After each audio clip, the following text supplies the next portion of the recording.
visitar este enclave de la provincia de Valencia y visitarlo con motivo de la Feria de la Manzana Esperiega, pero también visitar todo aquello que durante todo el año son expedientes y papeles.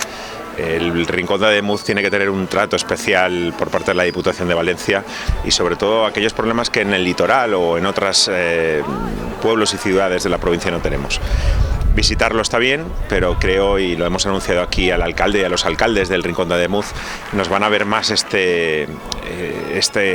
2020, nos van a ver más porque tenemos muchas buenas noticias que darles al Rincón de Ademuz.